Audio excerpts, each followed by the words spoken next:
హరి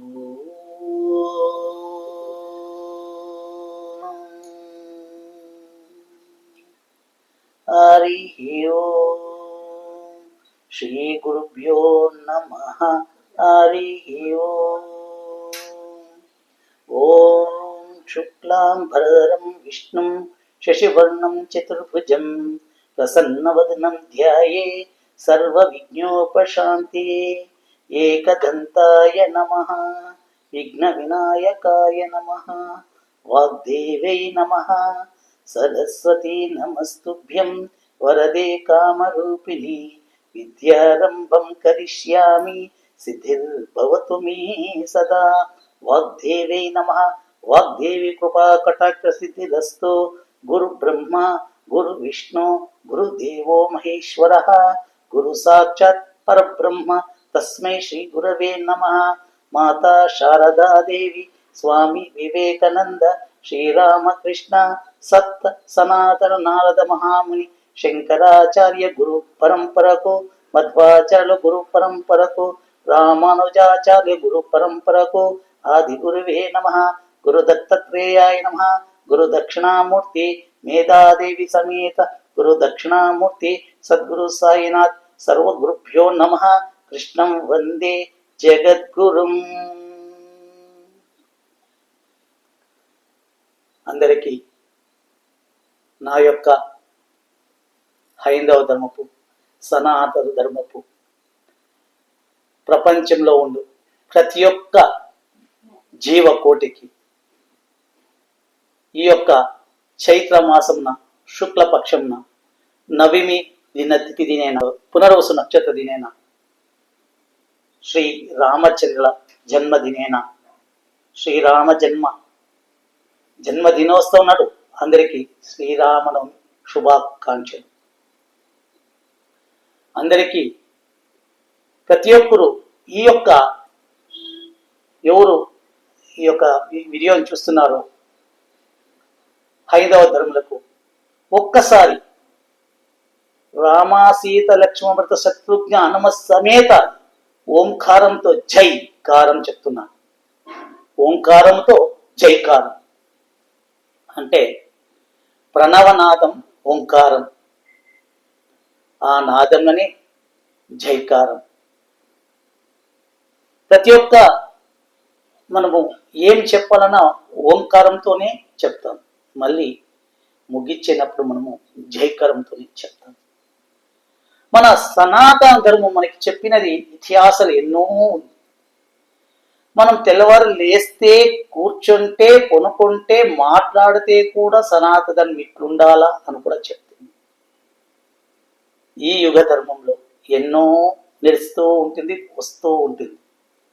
ఇప్పుడు మీతో ఈ రామనవమి శుభాకాంక్షలతో, రామనవమి యొక్క అనుగ్రహంతో, వాల్మీకి మహర్షి ఒక అనుగ్రహంతో, శ్రీరాముడి గురించి రాసిన శ్రీ మహాన్ కవి ఋషి శ్రీ వాల్మీకి మహర్షి యొక్క రామాయణంలోని కొన్ని ముఖ్య ఘటనల్ని సీతమ్మ వారితో ఎత్తుకొని ఆ సీతాదేవి యొక్క ఆ తల్లి యొక్క వైభవము, ఆ తల్లి యొక్క బాధ, ఆ తల్లి యొక్క సంతోషం, ఆ తల్లి యొక్క కష్టం అన్నీను ఇందులో సీతాదేవి ముఖ్యంగా ప్రాముఖ్యత నేను మీ అందరితో పంచుకోవాలని ఆ సీతాదేవి అనుగ్రహంతో, ఆ వాగ్దేవి అనుగ్రహంతో, రాముల అనుగ్రహంతో, ఆ వాల్మీకి మహర్షి యొక్క కృపా కటాక్షముతో మీ ముందుకి నా వంతు ఆ వాగ్దేవి నాకు ఏమి ఆ స్మృతి అంటే ఏమి జ్ఞానం ఇస్తుందో ఆ జ్ఞానముతో మీ ముందు పంచుకుంటాం. ఇది ఈ యొక్క సీతాదేవికి బంగారు సీత, కనక సీత, కనకం అంటే బంగారు సంస్కృతంలో అంటాము, కనక సీత అంటారు, బంగారు సీతాదేవి అంటారు. ఇది నేను చెప్పేటప్పుడు కొంచెం అక్షరాలు వెనక్కి ముందుకుపోవచ్చు. ఎందుకంటే నేను ఇక్కడ యావది నేను బుక్ కానీ లేకపోతే వేరే రాసిందేది కానీ నేను ఏమీ పెట్టుకోలేదు. ఆ దేవి ఇక్కడ నాకు ఏమి స్మృతిస్తుందో ఆ స్మృతిని నా యొక్క వాక్యాలతో, ఆ వాగ్దేవి చెప్పిన వాక్యాలతో మీతో పంచుకుంటాను. దీన్ని వినండి. ఎప్పుడైనా వినింటారో లేదో తెలియదు, కానీ అంత ముచ్చటగా ఉంటుందని నేను అనుకుంటున్నాను. మీకు అంతే ముచ్చటగా ఉండొచ్చు కదా. రాములది ఎన్నో యుగాల నాటిది. వింటా వింటా ఇంకా వినాలా అనిపిస్తుంది కదప్ప. సీతారాములే రామయ్య తెలియదు. మనం రామ అంటే ఎప్పుడో త్రేతాయుగంలో దాన్ని ఇప్పటికీ మనం చెప్తూ ఉండామంటే ద్వాపరయుగంలో చెప్పుకుంటున్నాము, కలియుగంలో చెప్తూ ఉన్నాము. సాక్షాత్ శ్రీ మహాదేవుడు శివుడు పార్వతీదేవి కూడా ఈ యొక్క రామకథని చెప్తారు అని ఇతిహాసాల్లో ఉంది. రాముడు లేదు అని వాదించే వాళ్ళు ఎందరో ఉన్నారు. రామాయణం జరగలేదు అని వాదించే వాళ్ళు ఎందరో ఉన్నారు. కానీ అయోధ్య నిజమే కదా, అయోధ్య నగరం ఉంది కదా, లంకా నగరం ఉంది కదా, మిథిలా నగరం ఉంది కదా.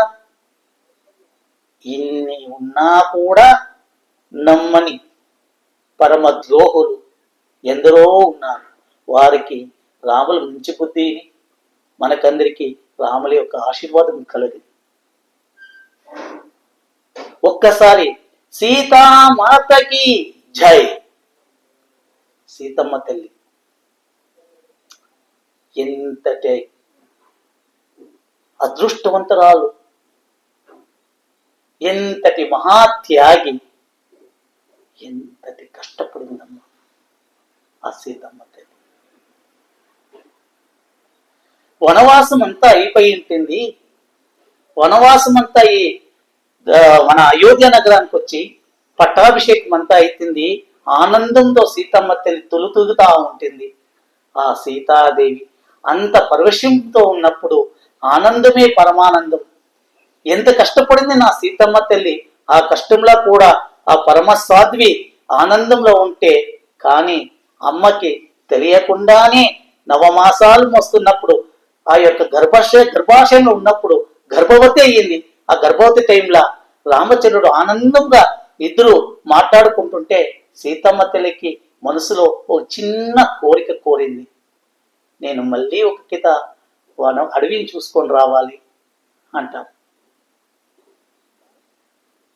అడవి ఎందుకమ్మా, ఇప్పుడుదా నువ్వు కష్టాలు నీకు పైకి వచ్చిన, మళ్ళీ అడవిని ఎందుకమ్మా చూసేకపోతావు అని అడుగుతారు రామచంద్ర. ఏమో మనసులో కోరిక వచ్చింది ప్రభు, నేను ఆ యొక్క వనవాసం టైంలో ఆ యొక్క వన్యజీవులంతా చూసింది కదా, మళ్ళీ ఎందుకో ఆ యొక్క ప్రాంతాన్ని చూడాలనిపిస్తుందని సీతమ్మ తల్లి రామచంద్రుని అడుగుతుంది. అంటే తల విధి పరమాత్మను కూడా తొప్పించదనేది తనలోని మాట తనలోనే చెప్పుకుంటుంది సీతాదేవి. సర్వం శ్రీరామకృష్ణార్పణమస్తు. ఈ యొక్క వీడియోని 5 నిమిషాలుగా ఇస్తారు దినము. ఒకే కిత కావాలంటే ఒకే కిత కూడా మీరు చూడవచ్చు. మీకందరికీ నచ్చిందని, మీకందరికీ ఇష్టమైందని, మీరు వినలేని వారికి ఇది చాలా వింపుగా ఉందని భావిస్తూ, ఈ యొక్క సీతమ్మ తల్లి అనుగ్రహంతో, ఆ యొక్క వ్యాస మహర్షి కృప అనుగ్రహంతో, వాగ్దేవి కృప అనుగ్రహంతో ఈ యొక్క 4 మాటలు మీతో పంచుకోను. సర్వం శ్రీరామకృష్ణార్పణమస్తు.